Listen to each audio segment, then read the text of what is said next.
BMW's M5 is the yardstick against which all serious performance saloons are judged. A car that in 5th generation form gets turbo power for the first time, courtesy of a 552 brake horsepower, 4.4 litre V8 that's 10% more powerful, yet 30% more efficient than its predecessor. The Trick Diff gets the power on tarmac, and the M division has even developed diesel power and all-wheel drive for those who want it. Munich, it seems, has thought of almost everything.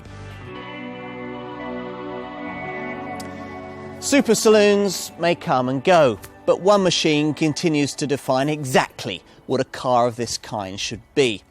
This one, BMW's M5.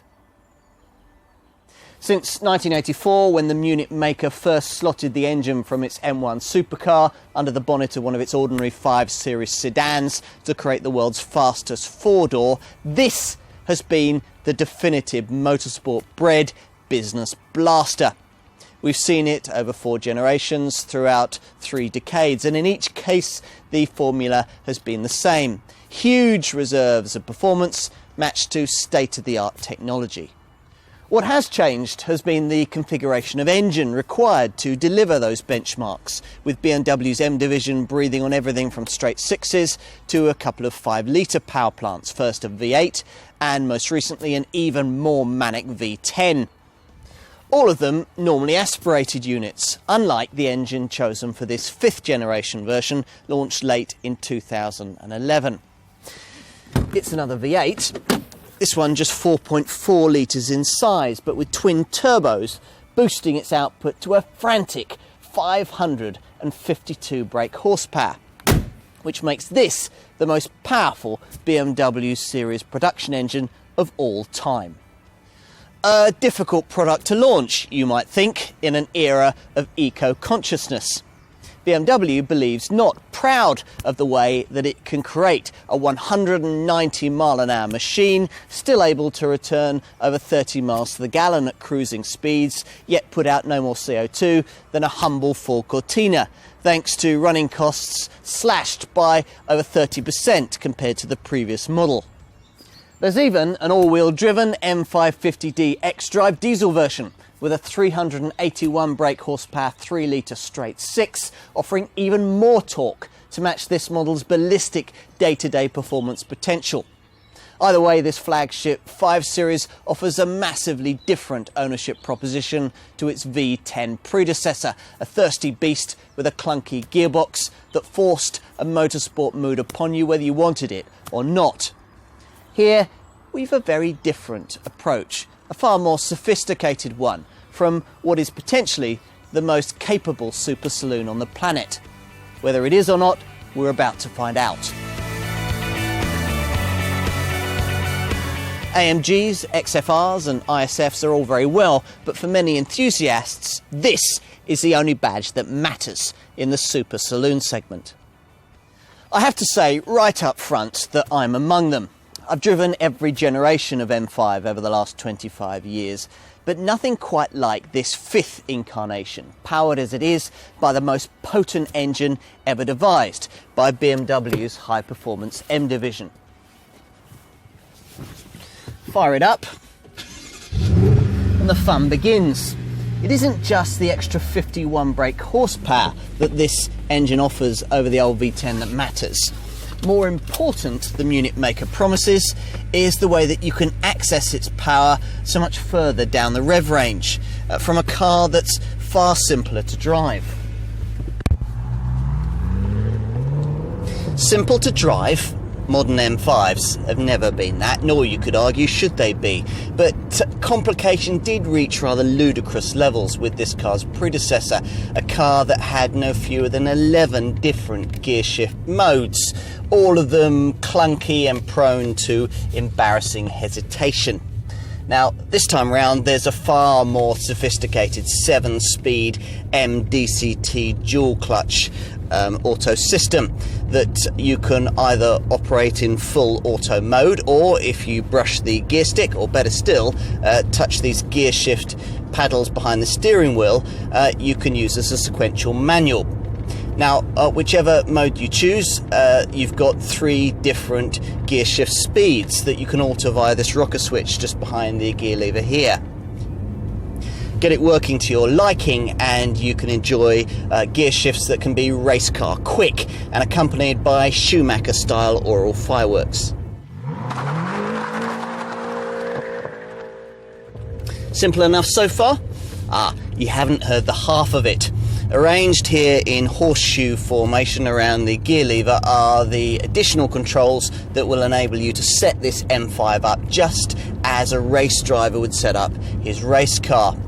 So there are buttons that enable you to alter the steering feel, the suspension stiffness and the throttle response from the accelerator. And each of those have 3 possible different settings. If you add in the 3 settings on the DSC traction stability control, that's on, sport or off, then you've got a mind-boggling 243 different combinations.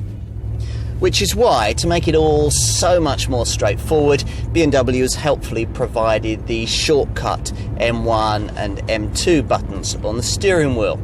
Now, these enable you to save your favourite settings, just as you would save a radio station on a stereo by holding the button down. Now, that means that you can instantly select the settings, the 2 most common settings you're going to be using. So for me, M1 is for when I want the car to be flat out and ballistic, or for when my favourite stretch of B road opens up and I want everything Sport Plus to the max. M2 I select on the traffic clogged route home when I want to forget that I've got myself a road legal DTM race car and I want to pretend that I'm in a Leatherline 7 Series limo instead. Limo mode, in fact, is something this car does rather well, in contrast to its brooding V10-engined E60 model series predecessor, which never really felt at home on anything other than a fast-flowing road, an autobahn or a racetrack. This car actually feels at home almost anywhere. In town, there's even a low-speed assistance function on the gearbox to keep you moving silkily through heavy traffic, whilst bumpier roads towards the city limits are dispatched with probably the most compliant ride you'll find on any 5 Series model, provided you select the comfort mode on the adjustable damping system. Yes, all very nice, but how fast is it? With 560 brake horsepower on tap, you'd expect the performance box to be fully ticked. It is. Even if you don't use the M launch control system, you should be able to get somewhere near the quoted 4.4 second 60 from rest time, on the way to a top speed that, if you specify the M driver pack that removes the 155 mile an hour limiter, it'll be up around 190 miles an hour. Don't doubt me when I say that this is probably going to be the fastest car you have ever driven, even if your oak panel garage is already full of Ferraris and Lamborghinis. You see, with those kinds of cars, like the old V10 M5, you had to have the engine up to 4,000 or 5,000 revs before it was going at full chat. With this car, in contrast, peak torque is delivered from just 1,500 RPM.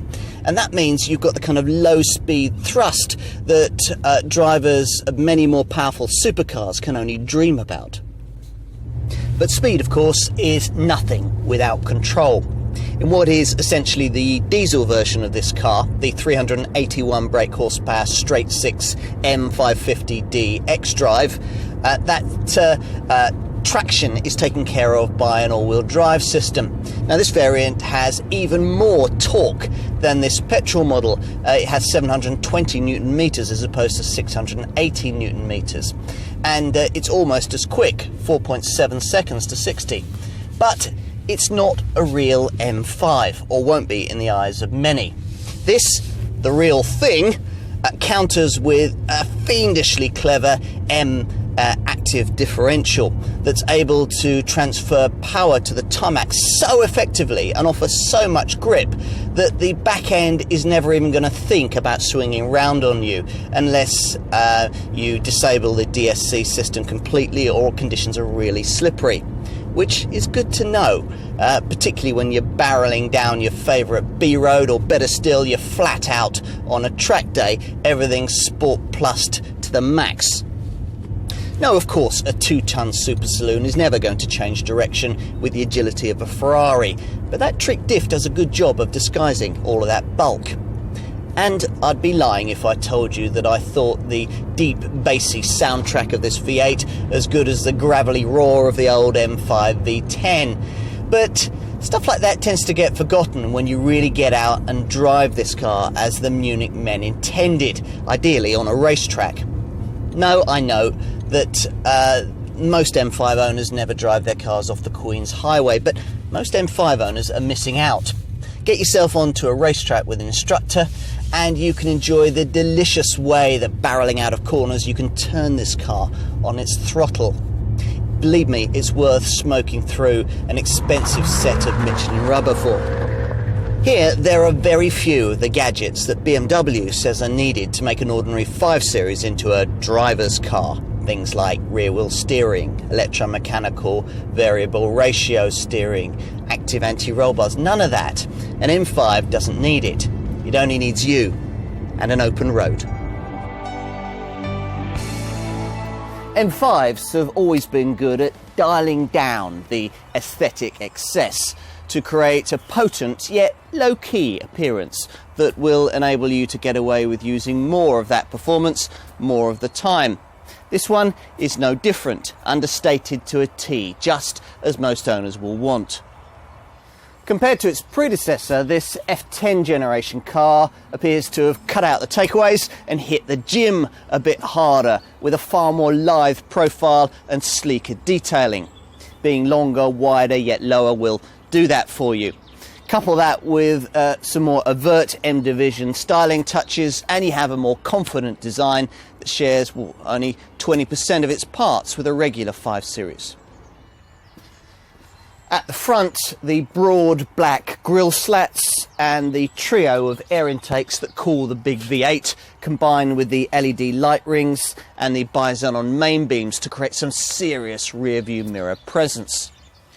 The wheel arches are gently teased over 19-inch wheels as standard, with 20-inch alloys as an option should you be on first-name terms with a decent chiropractor.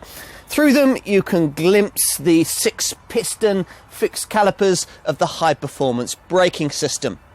The lowered suspension means that the car's stance is spot on, the wheel arch is properly stuffed, and just the right amount of ramp angle in the body to give the car a tense, poised appearance. The rear view contains a 4-pipe exhaust pack divided either side of the diffuser, while there's a small flap on the rear edge of the boot lid to provide additional downforce at speed. Inside, as usual with BMW cockpits, the driving position is dominated by a central 10.2-inch colour screen, marshalling the functions of an iDrive system, these days simpler and more intuitive to use. Now, I thought the whole purpose of iDrive was to reduce cabin button clutter in cars like this. Apparently not in this case, before you even get to grips with the myriad of functionality that is iDrive. There are no fewer than 58 different buttons scattered around the dash. But then the controls of any race-bred, sophisticated, high-performance car are likely to feel daunting at first glance. And race-bred, this M5 most certainly feels, from its M Sport seats to its aluminium trim, from its red-needled, white-lit M-circular instrument dials to its grippy 3-spoke M-leather steering wheel. As ever, this remains a practical supercar, so there's room for up to 3 rear-seated adults to join you as you power from 0 to 124 miles an hour in just 13 seconds at the beginning of a tyre-smoking lap of somewhere like the Nürburgring Nordschleife. One 6-footer can easily sit behind another of similar height, and there'll be plenty of head and elbow room to spare. And your passengers' belongings can be equally comfortably ensconced in a 520 litre boot that's nearly double the size of, say, that of a Lexus ISF. Now, you've got the option of a ski hatch for longer items, and if you tick the right boxes, you also got these levers that will flatten 60-40 split folding rear seats to increase your luggage capacity still further.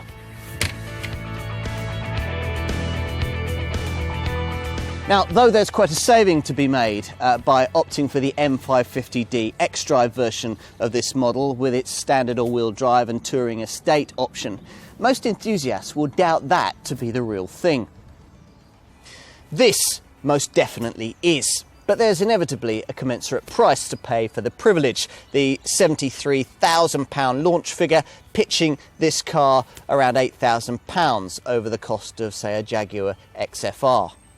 Many will see that as a reasonable premium for a more sophisticated car with another 50 brake horsepower under the bonnet. And if you want to convince yourself still further, then simply consider that this model's closest rival, the Mercedes E63 AMG, costs a couple of thousand more, yet offers 20 brake horsepower less. This BMW's value proposition looks even better if you bear in mind that cars like Porsche's Panamera GTS and the Maserati Quattroporte Sport GTS can offer no more performance, yet cost up to £20,000 more. Now, as with any BMW M Division model, most of what you're paying for lies under here. But for well over £70,000, you'd have a right to expect not to have to tick too many options boxes. And sure enough, the equipment level on offer here is high, including a gorgeous set of 19-inch light alloy M double-spoke wheels. You can also expect to find metallic paint, front and rear park distance control, adaptive xenon headlamps, and a set of four chromed rear tailpipes.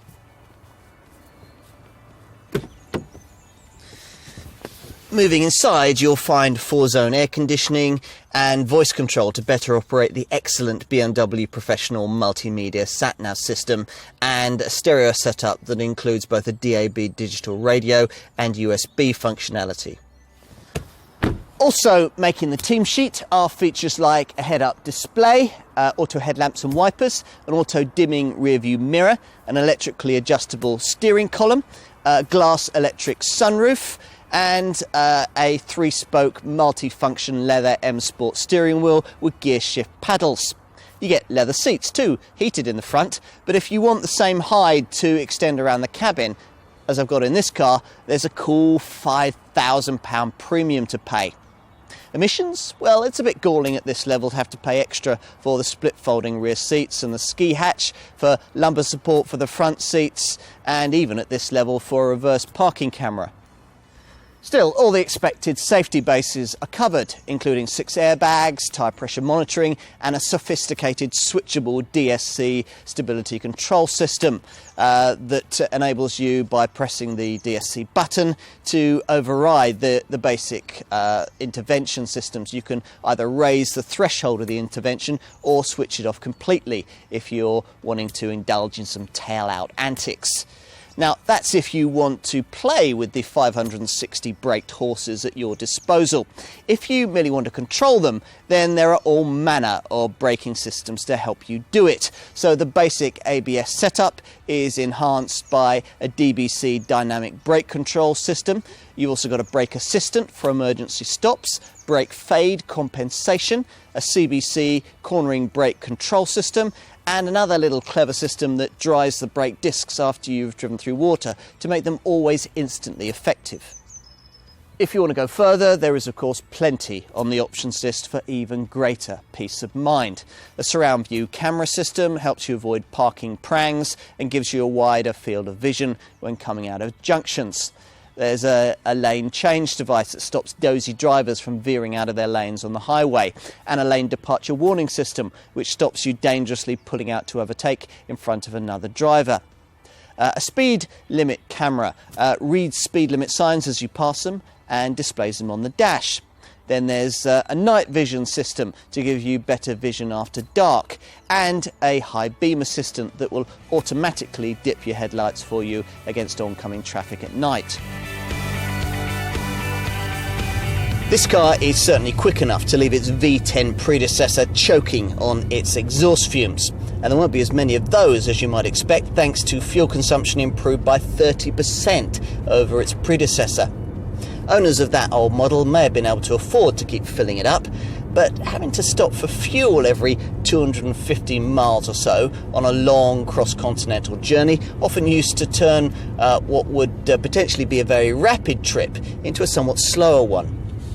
With this M5, a combination of a larger 80-litre fuel tank and a smaller, more efficient turbo engine that uses start-stop to cut the engine when you don't need it, waiting at the lights or stuck in urban traffic, makes all the difference, despite this model's heftier curb weight of nearly 2 tonnes. Select the engine's efficiency mode and you've got a realistic operating range of nearly 400 miles, thanks to a combined cycle fuel figure improved from around 20 miles to the gallon to 28.5 mpg. Mind you, if you can regularly replicate this, I'd have to wonder why you bothered buying an M5 in the first place. And emissions show an even greater step in the right direction, slashed from 344 grams per kilometre to a far more acceptable 232 grams per kilometre. And that alone will save you 200 quid on your vehicle excise duty payment for the first year. As a point of reference, this CO2 return is about the same as you'll manage in a rival Mercedes E63 AMG, but it's far better than you'll get from less powerful rivals like the Jaguar XFR or the Lexus ISF. The insurance grouping is Group 47, again the same as the Mercedes E63, but a useful couple of groups lower than a Jaguar XFR. Of course, if you're prepared to consider the M550D xDrive diesel option, then you can have the performance, handling and looks you want without upsetting your company accountant at all. Despite the extra weight of all-wheel drive, this variant manages around 44 miles to the gallon on the combined cycle and puts out CO2 emissions of just 165 grams per kilometre. And if you can find another car with over 700 newton meters of torque able to get from rest to 60 in well under 5 seconds that can match that, I'd be astonished. If it were me, I'd order this diesel variant, tick the badge delete option and enjoy the best of all worlds. A quarter of a century of normally aspirated engineering excellence for BMW's M division came to an end with the launch of this car. And a new turbocharged era began, a time in which the market's defining super saloon has become faster yet more frugally efficient as it reinvented itself for the modern era. Everything that was wrong with its much admired predecessor, the thirst, the awkward gearbox, the choppy day-to-day personality, has been corrected in this car with a clinical ruthlessness that may leave some a little detached from its fire-breathing personality. For many more, though, this BMW continues to define its market, in fifth generation form more than ever, able to be all things to almost all people. Luxury limo 1 minute, circuit star the next. It is, more than ever before, everything an M5 should be.